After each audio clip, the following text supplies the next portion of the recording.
Alright, so hey guys. So I decided, since I have a little bit extra time, I want to show y'all how to make gaskets. So here's our original. That should be in frame. Yeah, it's in frame. This is our original. We had a leak right here and a leak there. This goes on like so. And we went from this to this. I want to show y'all how to do that. There's it laid right over on top. I want to show y'all how you go from just a regular piece of this is gasket maker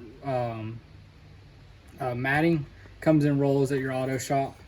It's really good stuff. There is different types of matting for different gaskets. Like if you're doing, this is a high temp gasket for going on the engine itself, but they also have gaskets for like water and like water pumps and all that. So this one's going on the crankcase, and it's going right next to the cylinder head on this motor. They're really close together, so it's gonna get really hot. So I went with this. It's like $15-20 a roll, and you get like I think 3 square feet or something like that. But we're gonna go from this, and this was my cutout. This was the outer of it. Let's see if I can get this laid out right. I think it went in there like, there's that. And then this went on the inside there. So we cut, what we did is, we cut the outer side first. I think anyways, we might have not. It doesn't really matter what orientation you go in. And then we cut out the middle. So I'm gonna go over how to do that right quick. So right here, if I can find it, did I sit it right here? There we go. I really have it sitting right here. Well, we're just gonna go off this. This is the exact same one that we made. So what I'm gonna do, that I made earlier for another motor that had a valve gasket below.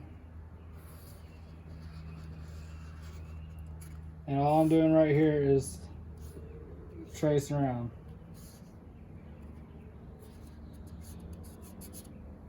Now there's our outer. Now say if this thing had a hole, like a hole like this one does right there, like it has right here. And we're gonna take this off, and I know on this one, you can't see it too well. I'll do it on the other side. So, you see here, and this is regular old Sharpie. There's that. Now if we had a hole right here, which we're just gonna make our make-believe hole, which on this one I know goes like this.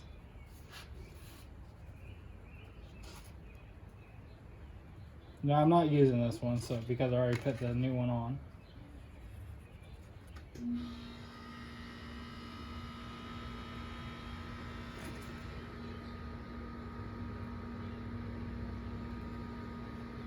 And that's kind of how it would go, and you would mark your, you would have this, let's say, let's put a couple holes in this.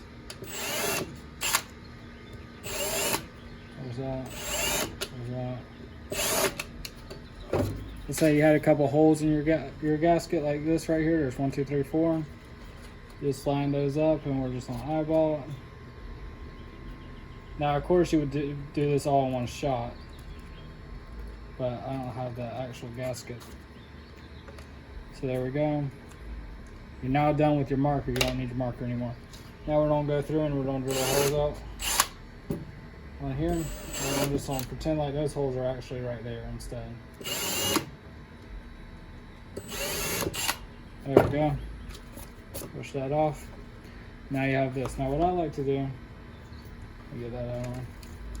I like mine as small as possible, so we're gonna cut that out. And now we have leftover. Keep this, because this, you can make another one of these with that, or you can make a bunch of small ones with that, with this piece. So now we have our cavity we need cut out and our outline. So all we do is, since this one's nice and straight on all sides, we're just gonna go like this.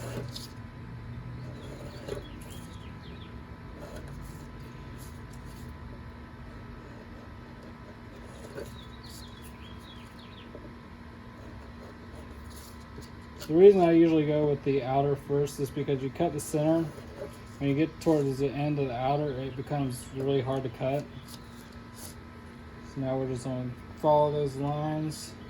As you can see now, there's our line. So we're just going to have about a 1/4 inch gap there, and just pretend that's all the way around. And what you do, you come up on that round and you go like this, and all you're doing is going around that circle, make it as round as you possibly can to match that to match the original gasket as best as you can.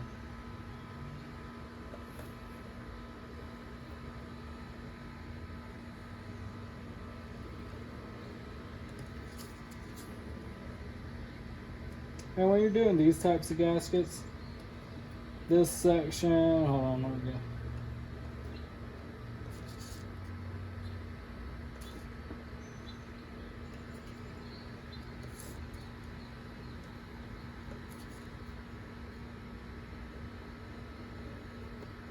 There we go, I think that's it. Yeah. So when you're coming up on these holes right here, if you're coming up and you nick this, like, let's pull this out. And you gotta use a lot of pressure with these things because it is quite thick. It's like cardboard almost, kind of, but really dense cardboard. And you just pop it out, and we can save this for another one.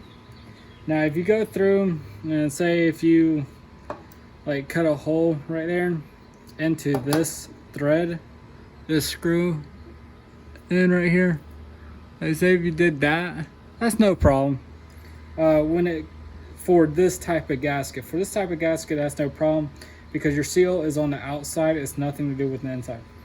When you start moving to these more complex gaskets, if you see all these holes right here and all these, this set right here on this particular engine, let's see if I have this. Yeah, I have it oriented right. This is the oil, and this is the for the one side. The other side is on the bottom, and this is for the antifreeze.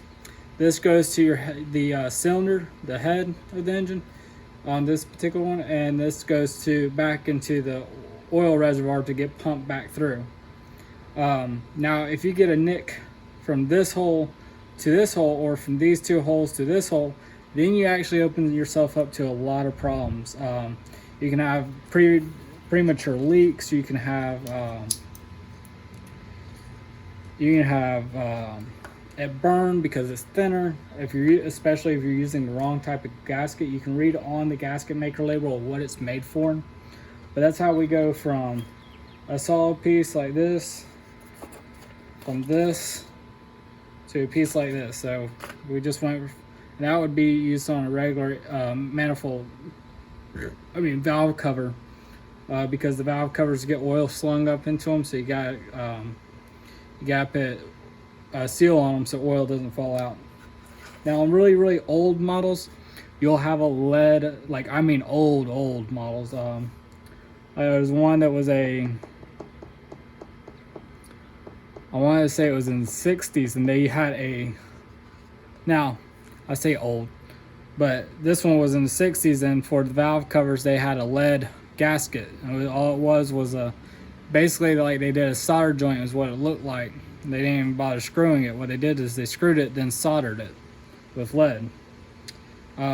For engines, it lasts a pretty good while, but you will have to re-lead them. If you ever break that seal, you will have to heat it up and melt that lead off. But with these new engines, some of them do have metal seals. They're usually a zinc seal or a like aluminum seal. They come in all types now. So they even have stainless steel for like tractors and stuff where high torque is needed. But on most engines, you don't have these little flimsy gaskets, which are just as good. On your on car engines, they use metal and they use the fiber ones. It all just depends on what you're working on. So that's how you take from a single mat, like this was a whole mat, to a off a roll to a finished gasket. So what I'm going to do now is I'm going to go put this on.